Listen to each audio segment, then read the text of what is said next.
വൈകുന്നേരം ആയപ്പോഴേക്കും മോളും അഖിലും പീലിമോളും കൂടി വന്നിട്ടുണ്ടായിരുന്നു കേട്ടോ. അവർ വരാൻ നേരത്ത് ചിക്കനും കൂടി വാങ്ങിക്കൊണ്ട് വന്നിട്ടുണ്ടായിരുന്നു.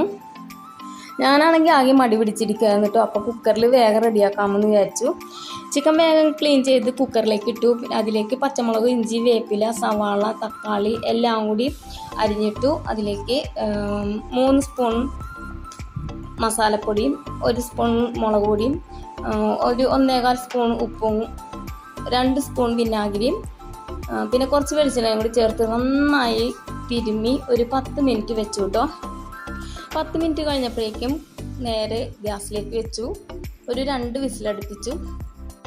കുക്കറിൻ്റെ എയർ കംപ്ലീറ്റ് പോയി കഴിഞ്ഞപ്പോഴേക്കും അതിലേക്ക് 2 സ്പൂൺ മസാലപ്പൊടിയും കുറച്ച് വെളിച്ചെണ്ണയും കൂടി ചേർത്ത് ഒന്നും കൂടി വറ്റിച്ചെടുത്തിട്ടോ. അപ്പോൾ ഇത് തട്ടിക്കൂട്ട് ചിക്കൻ കറി റെഡി ആയിട്ടുണ്ട്. പീലിമോൾക്ക് ഭയങ്കര ഇഷ്ടമായിട്ടോ.